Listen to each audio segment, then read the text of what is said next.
प्रभु का धन्यवाद करती हूँ इस सुंदर समय के लिए, संगति के लिए, करुणा और दया के लिए, आशीष और बरकत के लिए, हर एक आशीष और बरकत के लिए जो उसने हमें दी है और हम जिंदा हैं और उसका नाम ले रहे हैं और बाइबल में से हम सब मिलकर अध्ययन कर रहे हैं।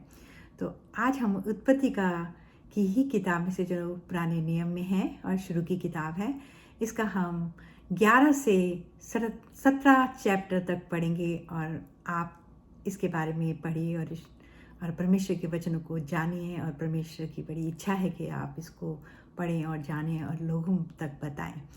तो मूसा जो है, जो जो आखिरी परेशानी मिस्र पे आती है वो बहुत भारी होती है और फिरौन बादशाह उसको कह देते हैं तो यहाँ से चला जा, फिर मुझे अपनी शक्ल मत दिखाना। और बहुत लोग होते हैं, उनकी जनसंख्या जो होती है पशु की, और वो काफ़ी लोग होते हैं और वहाँ से चले जाते हैं। और वहाँ पर मिस्र देश में एक लाल समुंदर भी पाया जाता है जो आज भी है।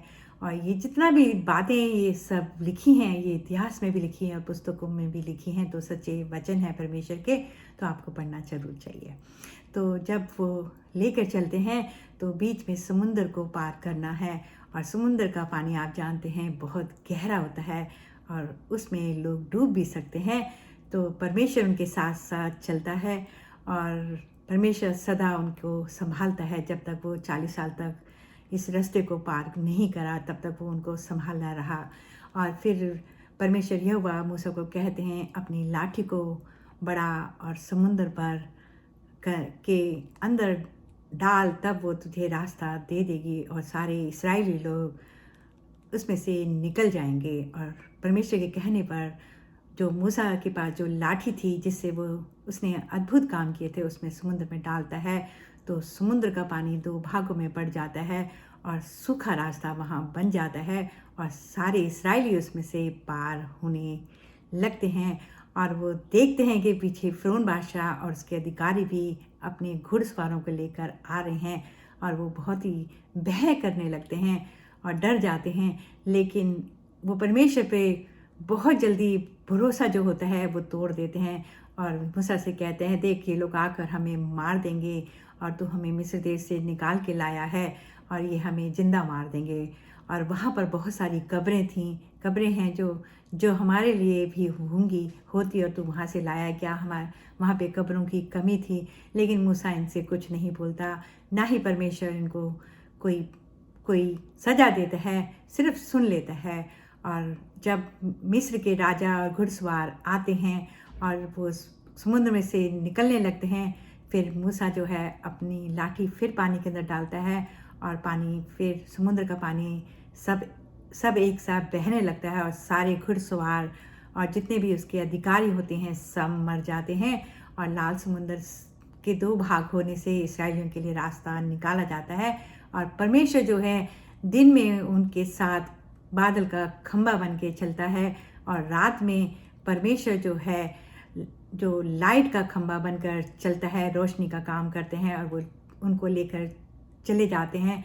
और एक जगह से वो जाते हैं जो छोटा रास्ता होता है, लेकिन वहाँ के लोग बड़े अच्छे नहीं होते हैं और परमेश्वर यहोवा कहते हैं नहीं, मैं इनको जंगल में से ले जाऊंगा। वहाँ से ले गया तो ये डर जाएंगे और फिर बुड़बुड़ाएंगे और वो 40 साल तक ऐसे ही चलते रहते हैं और उनके पास कुछ खाने को भी नहीं होता है, उनके पास कुछ कपड़े भी नहीं होते हैं। एक जूते और एक कपड़े लेकर ही वो इस्राएल से निकले हैं। अब वो फिर बुड़बुड़ाने लगते हैं और मूसा से कहते हैं, देख मूसा, वहाँ पर हमें मीट खाने को मिलता था, रोटियां मिलती थी और हमारे पास सब कुछ नहीं है। फिर मूसा उनको कहता है, तुम लोग क्यों घबराते हो, हमें समझ नहीं आता है। परमेश्वर हमारे साथ है तो वो हमारे खाने का भी इंतजाम करेगा और हमें हर चीज़ देगा, क्योंकि वो इसीलिए तो परमेश्वर है।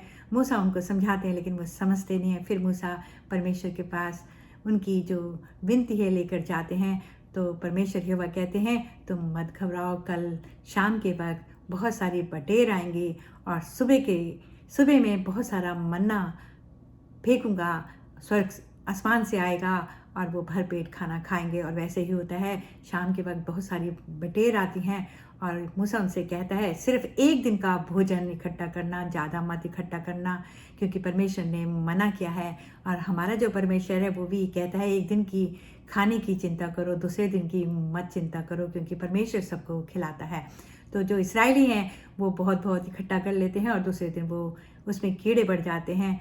और फिर छठे दिन को परमेश्वर यहोवा उनसे कहता है तुम 7वें दिन का भी भोजन इकट्ठा कर लेना, उसमें कीड़े नहीं पड़ते हैं।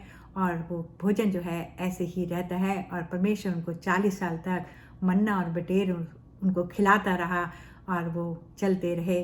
और ये बहुत छोटा रास्ता था, लेकिन जो इस्राएली लोग बुड़बुड़ाते थे उसके कारण ये लंबा रास्ता बन जाता है।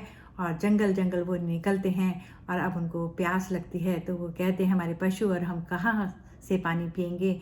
तो वहाँ पर नील नदी भी होती है। तो परमेश्वर यहोवा मूसा को कहते हैं तो वहाँ से पार होकर पहाड़ पे चढ़ जा, और वहाँ एक चट्टान है और अपनी लाठी मारना तो चट्टान तेरे को पानी देगी और ये लोग भरपूर पानी पिएंगे। इस तरह से परमेश्वर उनको पानी भी पिलाता है। और 40 साल में ना तो उनके जूते फटते हैं, ना कपड़े फटते हैं, ना उन्हें कोई मेहनत करनी पड़ती है।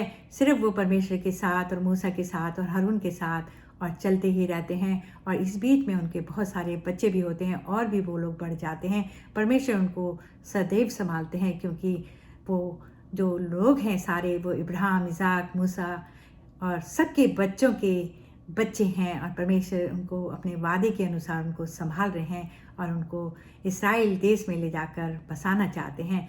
लेकिन इस्राएली लोग बार बार बुड़बुड़ाने लगते हैं और उनका बुड़बुड़ाना कभी ख़त्म नहीं होता है। सब कुछ जानते हुए भी वो परेशान हो जाते हैं। इसीलिए परमेश्वर ने उनको हठीली कौम बोली है।